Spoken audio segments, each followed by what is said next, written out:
Hi and welcome to आवाज overdrive. मैं हूं दीपाली राणा और इस हफ्ते आवाज ओवरड्राइव में हम आपको दिखाएंगे महिंद्रा स्कॉर्पियो क्लासिक की test drive, Hop Oxo electric bike का रिव्यू, व्हील अलाइनमेंट क्यों जरूरी,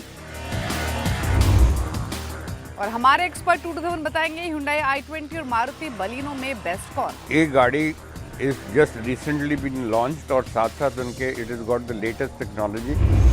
देश में स्कॉर्पियो के इतने चाहने वाले हैं कि महिंद्रा ने स्कॉर्पियो एन के लॉन्च के बाद पुरानी स्कॉर्पियो के फेस लिफ्टेड वर्जन को स्कॉर्पियो क्लासिक के नाम से लॉन्च कर दिया है। यानी पुरानी स्कॉर्पियो का जो चार्म है वो अभी भी बाजार में बना रहेगा। लेकिन अगर आप सोच रहे हैं कि स्कॉर्पियो एन के मुकाबले स्कॉर्पियो क्लासिक कैसे अलग है, क्या खास है इसमें, अब ये सब जानने के लिए चलिए मेरे साथ इसकी टेस्ट ड्राइव पर।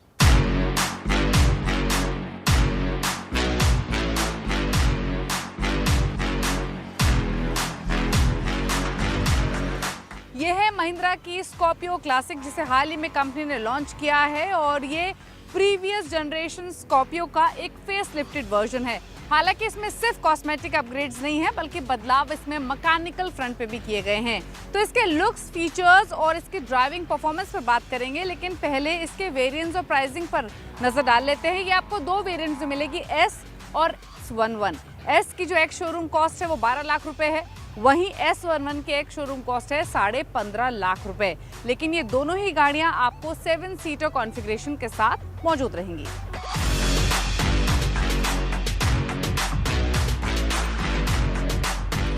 महिंद्रा ने पुरानी स्कॉर्पियो के चार्म को इस गाड़ी में भी रिटेन किया है क्योंकि ओवरऑल इसकी स्टाइलिंग के साथ ज़्यादा छेड़छाड़ नहीं की है। बदलाव के तौर पे इसके फ्रंट ग्रिल को रीडिज़ाइन किया गया है जिसमें चंकी क्रोम बार्स आपको मिल रहे हैं, साथ ही ट्विन पीक लोगो भी है, हेलोजन यूनिट है इसमें भी लेकिन हेडलैम्प की जो हाउसिंग है उसमें स्लाइट बदलाव किया गया है। इसके अलावा बम्पर को भी थोड़ा सा बदला है कंपनी ने जिसमें स्लीक डीआरएल्स आपको मिल रहे हैं। अगर आप साइड प्रोफाइल भी देखेंगे तो साइड प्रोफाइल में आपको 17 इंच के अलॉय व्हील्स मिल रहे हैं, बॉडी कलर्ड क्लैडिंग मिल रही है जो चारों तरफ गाड़ी के मौजूद है और साथ ही आपको स्कॉर्पियो की बड़ी बड़ी बैजिंग भी साइड प्रोफाइल में मिलेगी। रेयर भी अगर आप देखेंगे तो टेल लैम्प के साथ थोड़ी सी रीडिज़ाइनिंग कंपनी ने की है। आपको लोगो पीछे मिल रहा है, एक बड़ा स्पॉइलर है, लेकिन आउटगोइंग मॉडल की ही तरह जो बॉक्सी प्रोफाइल है वही आपको स्कॉर्पियो क्लासिक में मिलेगा। यानी जो पुराने स्कॉर्पियो के चाहने वाले हैं उनको नई स्कॉर्पियो में वही look and feel, shape, size जैसी चीज़ें मिलेंगी।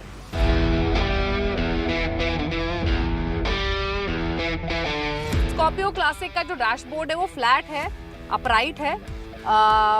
फीचर्स के तौर पे या फिर बाकी इंटीरियर्स के तौर पे देखें तो प्रीवियस जनरेशन मॉडल की तरह आपको इसमें ये चेयर सीट्स मिलती हैं और नए एलिमेंट्स के तौर पे आपको नए 9 इंच का ये टच स्क्रीन इंफोटेनमेंट सिस्टम मिल रहा है जिसका touch and feel just okay है। इसमें एंड्रॉयड ऑटो या फिर एप्पल कारप्ले सपोर्ट मौजूद नहीं है, ना ही इसमें व्हीकल की इंफॉर्मेशन जैसी चीज़ें मौजूद हैं। चार्जिंग के लिए एक USB पोर्ट इसमें मौजूद है जो यहाँ नीचे की तरफ है, जो आपको ऐसे नॉर्मली देखने पर दिखाई नहीं देगा। हाँ, अगर आप झुककर यहाँ पर ढूंढेंगे तो आप महसूस करेंगे कि यहाँ पर एक पोर्ट दिया गया है। आपको सेंट्रल कंसोल में वुडन पैनल भी मिल रहा है लेकिन कप होल्डर या बॉटल होल्डर जैसी कोई चीज़ इसमें मौजूद नहीं है। स्टीयरिंग इसका नया है जिसमें आपको कंट्रोल्स मिल रहे हैं, ये ऑडियो कंट्रोल्स हैं और कॉलिंग के कंट्रोल्स मौजूद हैं।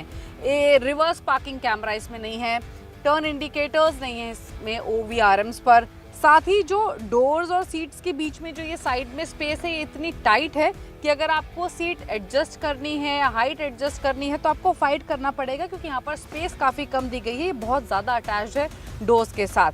स्पेस हालांकि ओवरऑल देखेंगे तो वो डिसेंट है।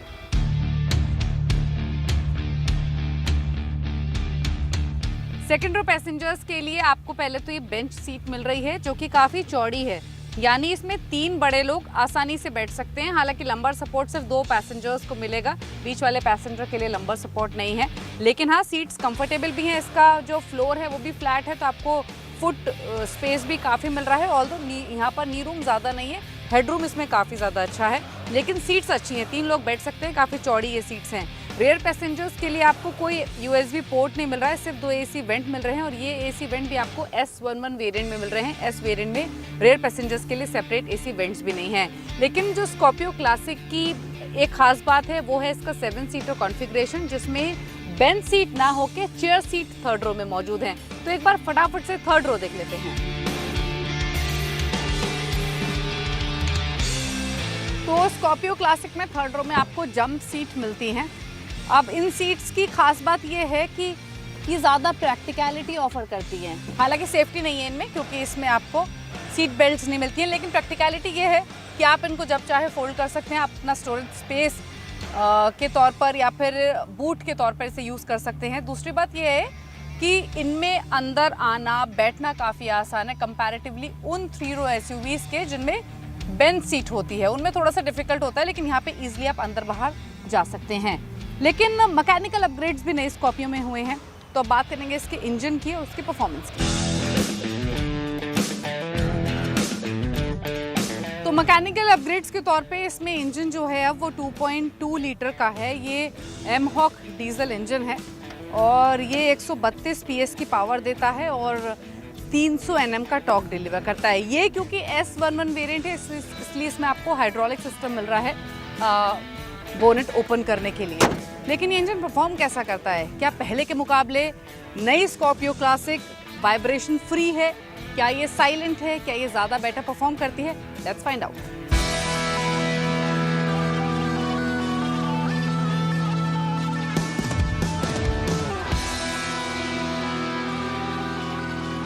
स्कॉर्पियो क्लासिक में आपको अंदर 6 स्पीड मैनुअल ट्रांसमिशन गियरबॉक्स मिलता है, जिसमें केबल ऑपरेटेड टेक्नोलॉजी है और इस टेक्नोलॉजी की वजह से इसमें अब पहले के मुकाबले वाइब्रेशंस कम हैं और रिफाइनमेंट बेटर है। इसका गियरिंग भी ओवरऑल आपको इम्प्रेसिव दिखेगा। प्रीवियस गियरबॉक्स के मुकाबले इसके गियरबॉक्स का साइज शॉर्ट और स्मूथर है। पावर डिलीवरी अब पहले के मुकाबले ज्यादा लीनियर है। हालांकि जो एक्सेलरेशन में सर्ज आपको मिलेगा वो ग्रेजुअल मिलेगा। पुरानी स्कॉर्पियो क्लासिक में ज्यादा जल्दी एक्सेलरेशन आपको मिलता था, इसमें ग्रेजुअली एक्सेलरेशन आपको महसूस होगा। हालांकि इंजन रिलेटिवली लेस नॉइजी है। इसका क्लच लाइट है और इसमें अच्छी कंसिस्टेंसी आपको मिलेगी। सस्पेंशन इसका बदला गया है, जिसकी वजह से इसमें अब पहले के मुकाबले जो बॉडी रोल है वो रिड्यूस है और जो ओवरऑल कंफर्ट है पैसेंजर्स का वो बढ़ाया गया है। तो अगर आपको मॉडर्न केबिन और टेक फीचर्स चाहिए तो स्कॉर्पियो क्लासिक आपके लिए नहीं है। उस केस में आपको चुनना होगा स्कॉर्पियो एन को। लेकिन अगर आपको वही रफ टफ एसयूवी चाहिए, नो फ्रिल्स एसयूवी चाहिए, तो आप इसे गाड़ी को देख सकते हैं, क्योंकि इसकी कीमत 12 से 15.5 लाख रुपए के बीच में रखी गई है और इस प्राइस रेंज में ये एक डिसेंट प्रोडक्ट है। तो 12 से 15 लाख के बजट में अगर आप एक मैस्कुलर बॉक्सी एसयूवी खरीदना चाहते हैं तो स्कॉर्पियो क्लासिक एक डिसेंट चॉइस है। वक्त हो गया एक ब्रेक का। ब्रेक के बाद आपको दिखाएंगे सबसे ज्यादा रेंज वाली इलेक्ट्रिक बाइक।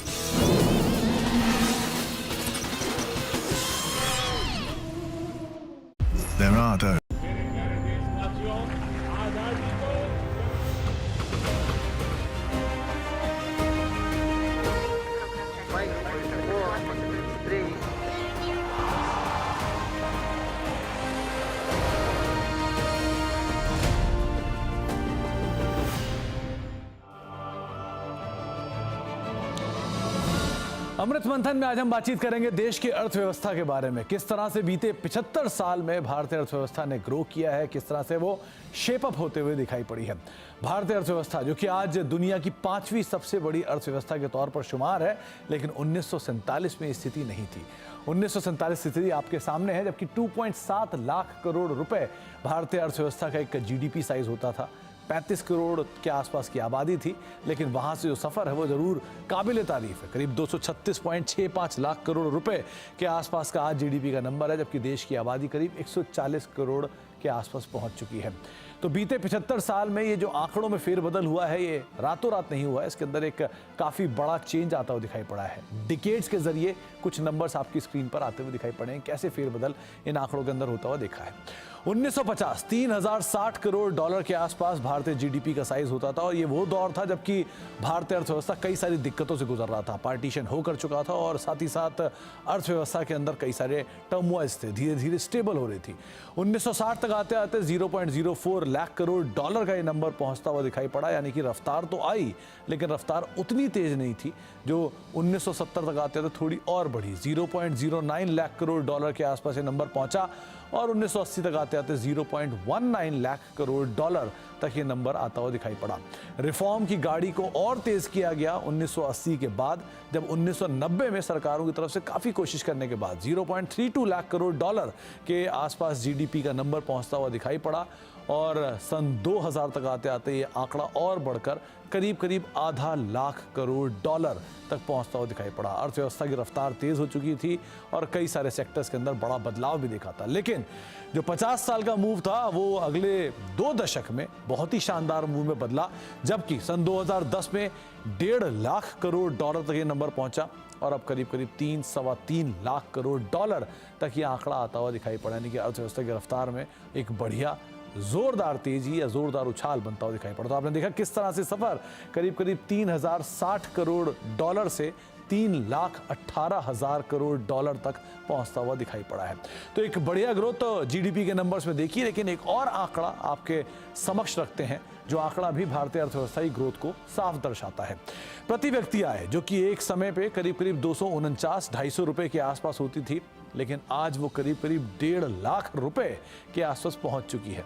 तो 1947 में जहां 250 रुपए के आसपास प्रति व्यक्ति आय होती थी, वो आज 1.5 लाख रुपए के आसपास तक पहुंची कैसे, इस सफर को भी एक बार आपके सामने रख देते हैं, कैसे दशकों में एक बड़ा बदलाव आता हुआ दिखाई पड़ा है। तो अर्थव्यवस्था के अंदर अच्छी ग्रोथ थी और अर्थव्यवस्था की ग्रोथ के साथ साथ बढ़ रही थी आम आदमी।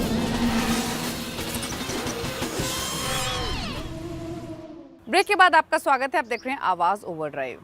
यूं तो देश भर में कई इलेक्ट्रिक 2 व्हीलर्स मौजूद है, लेकिन अगर आप 150 किलोमीटर से ज़्यादा की रेंज की इलेक्ट्रिक बाइक खरीदने की सोच रहे हैं तो आपके पास अब एक और ऑप्शन है।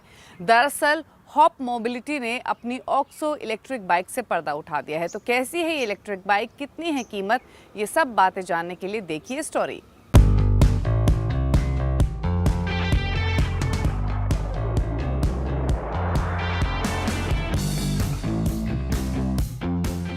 ईवी 2 व्हीलर में एक और एंट्री, जी हाँ, होप इलेक्ट्रिक मोबिलिटी की नई बाइक, जी हाँ, OXO, और ये आपके सामने खड़ी है।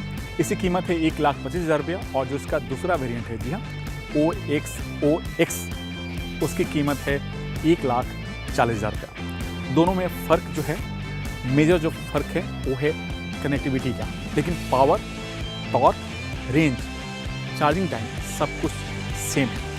सबसे पहले आप जान लीजिए इसकी कुछ खास बातें। जो बाइक आप देख रहे हैं OXO, इसका जो रेंज है फुल चार्ज करने में वो है 150 किलोमीटर और जो इसकी टॉप स्पीड है वो है 90 किलोमीटर स्पीड से आप इस बाइक को चला सकते हैं। और इसमें आपको 3 राइड मोड मिलते हैं, इको, पावर और तीसरा स्पोर्ट मोड। और जो बैटरी का जो चार्जिंग टाइम है, जी हाँ, 850 वाट का जो चार्जर है उससे आप इसे करीब करीब 80% चार्ज 4 घंटे में चार्ज कर सकते हैं, जबकि फुल चार्ज करीब करीब 5 घंटे आपको लगेगा। होप ऑक्सो का जो डिज़ाइन लैंग्वेज है उसे सिंपल और एक सोबर रखा गया कम्यूटर बाइक की तरह। जी हाँ, सामने से गौर से देखें तो ये जो आपका हेडलैम्प है इसमें हैलोजन बल्ब का इस्तेमाल किया गया और जो इसका टायर का साइज़ है, फ्रंट जो टायर साइज़ है वो है 18 इंच, जबकि जो रियर टायर है उसका साइज है 17 इंच। दोनों में ही आपका डिस्क ब्रेक लगा है। फ्रंट में आपको 240 और जो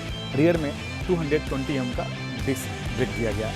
जो इसका बैटरी है, जी हाँ, बैटरी आपको यहाँ पर फिट किया गया और बैटरी का जो पावर है वो है 3.75 किलोवाट और एक 75 वोल्ट जनरेट करता है और इसी वोल्ट पर आपका जो मोटर है, हब मोटर, वो काम करता है। और जो BMS है वो आपका जो फ्यूल टैंक देख रहे हैं इसी में आपको BMS यहाँ पर फिट किया गया। इस बाइक की जो सबसे बड़ी खासियत क्या है कि इसके जो भी कंपोनेंट हैं, चाहे वो बैटरी हो, कंट्रोलर हो या मोटर हो, वो IP67 रेटिंग है।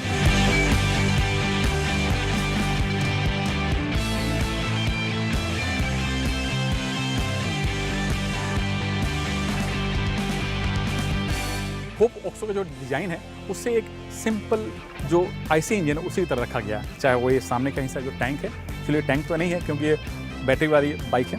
दूसरा जो सीट है, कंपनी का दावा है कि जो उसका सीट का जो लेंथ है वो इस सेगमेंट में जितनी भी बाइक है उससे थोड़ा सा बेहतर रखा गया। और दूसरी बात, जो सीट का हाइट है वो है 780 mm और जो उसका ग्राउंड क्लियरेंस है वो है 180 mm, यानी आप भारतीय सड़क के लिहाज से ठीक ठाक है। जो सामने का जो डिजिटल स्क्रीन है वो 5 इंच का है और इसमें सब कुछ इंफॉर्मेशन डिस्प्ले होता है और ये काफ़ी एडवांस भी है इस सेगमेंट में जितनी भी बाइक हैं उनके मुकाबले। और दूसरी बात, जो इसका मॉडल है, जो टॉप मॉडल है, उसमें आपको कनेक्टिविटी का ऑप्शन दिया गया, जबकि जो ये लोअर वेरिएंट है उसमें कनेक्टिविटी का ऑप्शन नहीं दिया गया। और दोनों में जो मेजर जो फ़र्क है वो है राइड मोड का।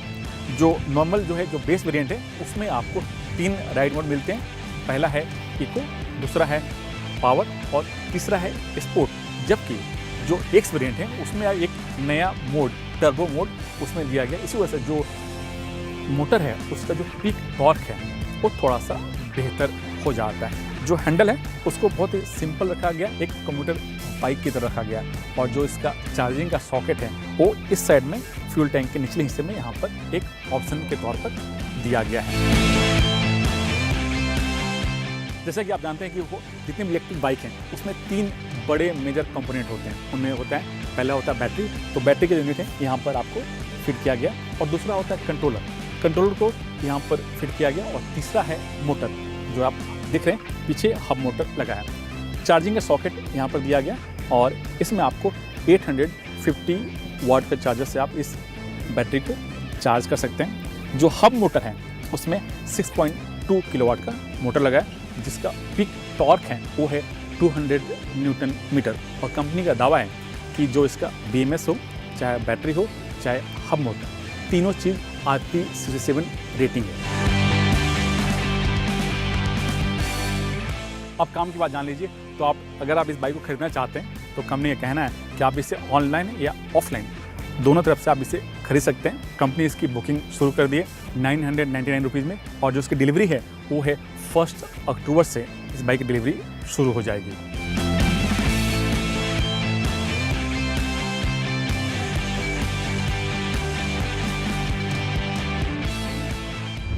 समय समय पर व्हील अलाइनमेंट करवाना क्यों जरूरी है, क्या है इसके फायदे, ये सब बातें जानने के लिए देखिए हमारा खास segment tip of the week. Wheel alignment और व्हील बैलेंस सही नहीं होने पर गाड़ी के टायर एक साइड ज्यादा घिस जाते हैं, इसलिए जरूरी हो जाता है कि समय समय पर व्हील अलाइनमेंट और व्हील बैलेंस जरूर करवा लें। कार के चारों पहियों की सही अलाइनमेंट नहीं हो तो गाड़ी की सस्पेंशन और स्टीयरिंग पर इसका असर पड़ता है। स्टीयरिंग में लगी मोटर जल्द खराब हो सकती है, इससे स्टीयरिंग फेलियर का खतरा बढ़ जाता है। साथ ही गाड़ी की सस्पेंशन में भी दिक्कत आ सकती है। खराब व्हील अलाइनमेंट आपके कार चलाने के तरीके पर भी असर डालती है। कार सीधी नहीं चल पाती और आपको लेन में सीधे चलते रहने के लिए स्टीयरिंग पर कुछ ज्यादा जोर लगाना पड़ता है। इससे ड्राइव का मजा खराब होता है। साथ ही ड्राइव करते वक्त ये लगता रहता है कि गाड़ी एक साइड ज्यादा भाग रही है। व्हील अलाइनमेंट के साथ व्हील बैलेंस का भी सही होना जरूरी है। व्हील बैलेंस सही नहीं होने से तेज स्पीड पर गाड़ी चलाते वक्त गाड़ी में वाइब्रेशन होने लगता है, इसलिए जरूरी है कि व्हील अलाइनमेंट के साथ व्हील बैलेंस भी जरूर करवा लें। स्पेशलिस्ट और ऑथराइज्ड डीलर से ही व्हील अलाइनमेंट और व्हील बैलेंस करवाएं। सही इंस्ट्रूमेंट और सही टेक्नीशियन नहीं होने पर व्हील का अलाइनमेंट ठीक से नहीं हो पाता है। इससे ड्राइविंग करते समय खराब ब्रेकिंग और लगातार थरथराहट की समस्याएं आ सकती हैं। आवाज ओवरड्राइव में वक्त हो गया एक ब्रेक का। ब्रेक के उस पार मशहूर ऑटो एक्सपर्ट टूटू धवन आपको बताएंगे कि Hyundai की i20 या फिर मारुति की बलिनो में से बेस्ट कौन है। साथ ही वो तमाम सवाल शामिल करेंगे जो आप आवाज ओवरड्राइव के ऑफिशियल फेसबुक पेज पर भेजते हैं।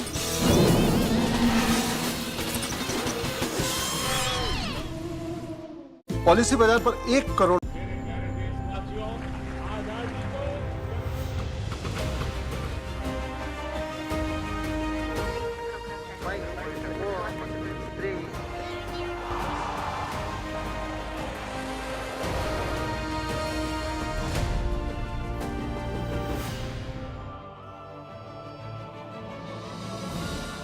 अमृत मंथन यानी कि देश के 75वें साल में जब देश पहुंचा है और इस तरह की रफ्तार के बीच में भारत की अर्थव्यवस्था कैसे चल रही है उस पर हम बातचीत करें। और आज हम बातचीत करने वाले हैं टेलीकॉम सेक्टर के बारे में। भारत जो कि दुनिया का दूसरा सबसे बड़ा टेलीकॉम सब्सक्राइबर ओन करता है, लेकिन ये जो स्थिति है या जो आज की भारत की सिचुएशन है ये इस तरह की नहीं है। एक बहुत ही लंबा सफ़र भारत ने तय किया है इस पूरी टेलीकॉम रेवोल्यूशन के अंदर। तो इस सिचुएशन की शुरुआत हुई थी 1882 में, ठीक 6 साल बाद, जबकि ग्राहम बेल ने टेलीफोन को लॉन्च किया था। तो पहला सेंट्रल एक्सचेंज जो कि कलकत्ता बना था, उस समय सब्सक्राइबर महज 93 के आसपास पहुंचे थे।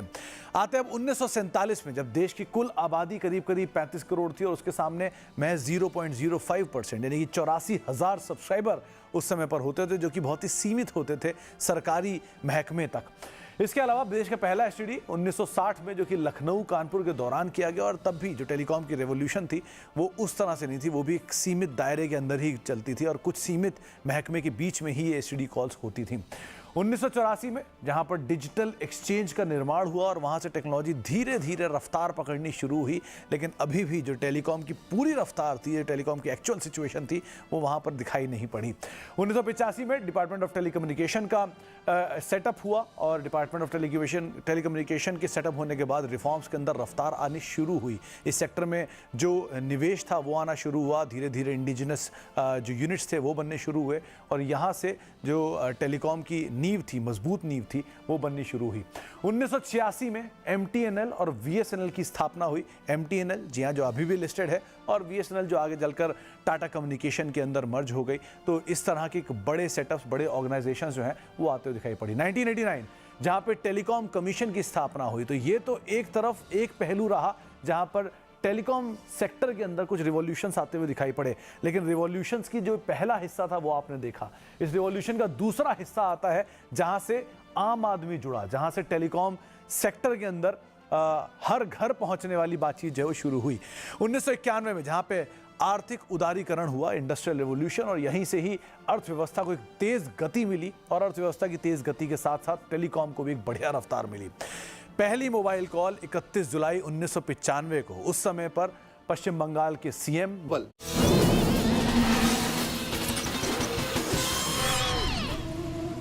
ब्रेक के बाद आपका स्वागत है। आप देख रहे हैं आवाज़ ओवरड्राइव और वक्त हो गया उन सभी सवालों को शो में शामिल करने का जो आप आवाज़ ओवरड्राइव के ऑफिशियल फेसबुक पेज पर भेजते हैं। हमेशा की तरह आपके सभी सवालों को आंसर करने के लिए मशहूर ऑटो एक्सपर्ट टूटू धवन हमारे साथ मौजूद हैं। टूटू जी, स्वागत है आपका। जो पहला सवाल आया है वो गुरसंग सिंह मक्कर ने भेजा है। ये Hyundai की i20 और मारुति की बलिनो के बीच कंफ्यूज हैं, जानना चाहते हैं दोनों में से बेस्ट कौन है, बताइए। गुरसंग जी, मैं आपको रिकमेंड करूँगा i20। प्राइमरली एक तो परफॉर्मेंस बढ़िया है, दूसरी on road looks are very smart and it's a trouble free car. अभी तक कोई इसके अंदर फीडबैक नहीं आई नेगेटिव जिससे हम आपको उस गाड़ी को कुछ बता सकें। 1.2 लीटर इंजन के साथ 83 bhp निकालती है, 14 से 16 किलोमीटर का फ्यूल एवरेज का दावा है, और it comes fully loaded with 6 airbags, EBD, ABS सब कुछ साथ में आता है, प्लस ऑटोमेटिक ट्रांसमिशन की ऑप्शन भी है, मैनुअल ट्रांसमिशन भी है, और साथ साथ में अब उन्होंने AMT की ऑप्शन भी दे दी है। So what ever fits into your budget, आप उसी हिसाब से आप चूज़ कर लीजिए। 7 लाख से शुरू होती है और 11 लाख तक जाती है, and of course the Hyundai network is second to none. अगला सवाल मनोज कुमार ने भेजा है। ये जानना चाहते हैं कि मारुति की स्विफ्ट या फिर टाटा की टियागो, ये दोनों गाड़ियाँ कैसी हैं और बेटर माइलेज, अच्छी परफॉर्मेंस के हिसाब से किस ऑप्शन के साथ जाएं? मनोज जी, डिज़ायर ने जो अपनी पकड़ और अपने रैंकिंग बना रखी है मार्केट के अंदर, वो अभी तक कोई नहीं हिला सका। So I will still go strongly with Dzire. 1.2 litre engine के साथ 85 bhp देती है। सबसे बढ़िया चीज़ तो उसकी माइलेज है जो 22 किलोमीटर का दावा है, और एक्चुअली आपको 16 से 18 किलोमीटर बड़े आराम से निकाल देती है। 6.24 लाख से शुरू होती है और टॉप मॉडल जो है 9.17 लाख तक जाता है, और उसके अंदर आपको सारे फीचर्स, सेफ्टी फीचर्स और जितनी भी आपको फीचर्स चाहिए हैं वो आपको मिलेंगे। नेक्स्ट क्वेश्चन आया है रोहित अग्रवाल का। इनका सवाल ये है कि Hyundai की वेन्यू और महिंद्रा XUV 300, ये दोनों गाड़ियां इनको पसंद हैं, दोनों के बीच कंफ्यूज हैं, जानना चाहते हैं डे टू डे लाइफ के लिए दोनों में से कौन सी है बेस्ट चॉइस। रोहित जी, वैसे तो XUV 300 used to be a very good vehicle, but वो अपने कंपटीशन के साथ अब परफॉर्म नहीं कर सकी बिकॉज बहुत कंपटीशन के अंदर वेरिएशंस आ गई हैं और फीचर्स आ गए हैं जो ये नहीं उसको दे सके गाड़ी को। और Hyundai की जो वेन्यू है ये दूसरी बारी फेस लिफ्ट करके और नए फीचर्स के साथ फिर से आ गई है। It was the first one जो एक स्मार्टफोन के साथ कनेक्टेड थी and you could operate from your smartphone. और 3 इंजन ऑप्शंस हैं उसके अंदर। 1.2 लीटर का है जो 83 bhp निकालता है और 1 लीटर टर्बो है जो 100 bhp निकालता है। And both are very good and lively engine, very good performance. 18 kilometre का फ्यूल एवरेज का दावा है। 7.35 लाख से शुरू होती है, 12.57 लाख तक जाती है।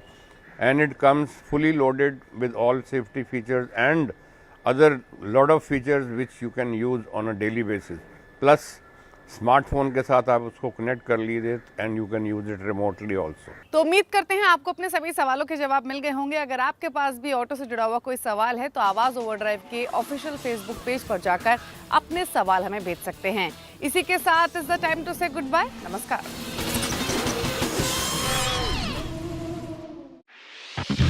स्वागत है आपका